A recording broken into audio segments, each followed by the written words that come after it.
Channel మా ఇంటి రుచులు. నేను మీ స్మార్ట్ విజయ. ఈరోజు నేను ఒక స్వీట్ రెసిపీ అయితే చేసి చూపిస్తాను.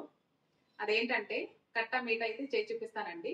కట్టా మీఠాకి కావాల్సిన పదార్థాలు తయారీ విధానం వల్ల చూద్దాము.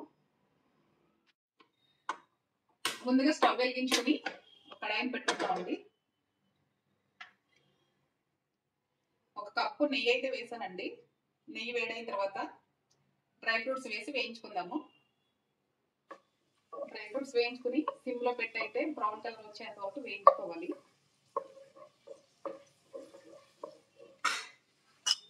డ్రై ఫ్రూట్స్ అయితే వేగిపోయండి. ఒక బౌల్లోకి అయితే తీసేసుకుంటున్నాను.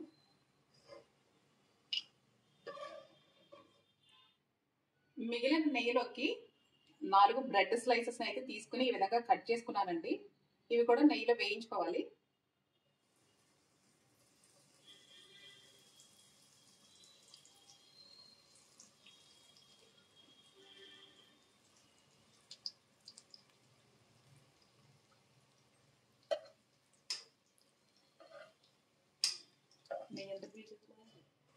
బ్రెడ్ ని 2 వైపులా బ్రౌన్ కలర్ వచ్చేలాగా వేయించుకోవాలండి. ఏ బ్రెడ్ అయినా తీసుకోవచ్చు. నేను బ్రౌన్ బ్రెడ్ అయితే తీసుకున్నాను. ఇలా వేగిన తర్వాత తీసేసుకుందాం ఒక ప్లేట్లోకి. ఈ విధంగా అయితే వేయించుకోవాలండి. ఇప్పుడు ఇదే కళాయిలో కొద్దిగా వాటర్ పోసుకుందాము.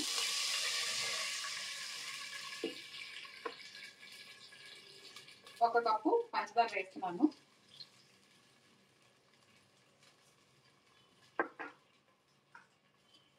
పంచదార మనకి బాగా కరగాలి. ఒక 2-3 నిమిషాలు అయితే మీడియం ఫ్లేమ్లో పెట్టి కరిగించుకోవాలండి. పంచదార బాగా కరిగిపోయిందండి. ఇప్పుడు బ్రెడ్ ముక్కలు అయితే వేసేసుకుందాము.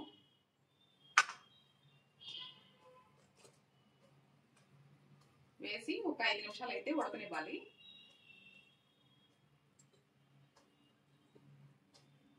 ఈ పాకం మొత్తం ఈ ముక్కలకైతే పట్టాలండి. కట్టా మీఠా స్వీట్ అయితే చాలా టేస్టీగా ఉంటుంది. చాలా సింపుల్ గా కూడా అయిపోతుందండి.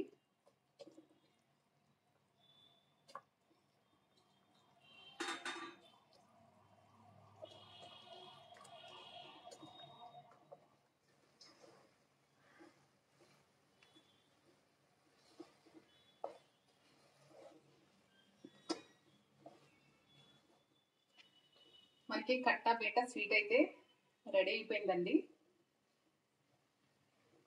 చూసారు కదండి, పాకం అయితే ప్రతి పీస్ కి బాగా పట్టింది.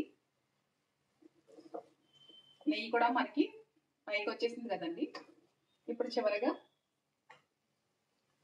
యాలకుల పొడి, డ్రై ఫ్రూట్స్ కూడా వేసుకుందాము.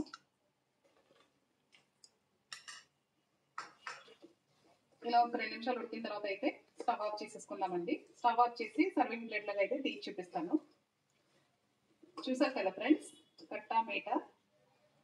ఈ రెసిపీ తప్పకుండా మీరు కూడా ట్రై చేయండి. ట్రై చేసి ఎలా వచ్చిందో నాకు కామెంట్ చేయండి. చూసారు కదా ఫ్రెండ్స్, కట్టా మీఠా స్వీట్ అయితే మనకు రెడీ అయిపోయింది. బౌల్లో కూడా తీసేసుకున్నాను. ఇలా డ్రై ఫ్రూట్స్తో గార్నిష్ చేసుకుంటే టేస్ట్ అయితే చాలా చాలా బాగుంటుంది. తప్పకుండా మీరు కూడా ట్రై చేసి నాకు కామెంట్ చేయండి.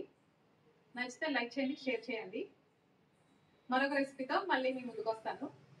Bye friends.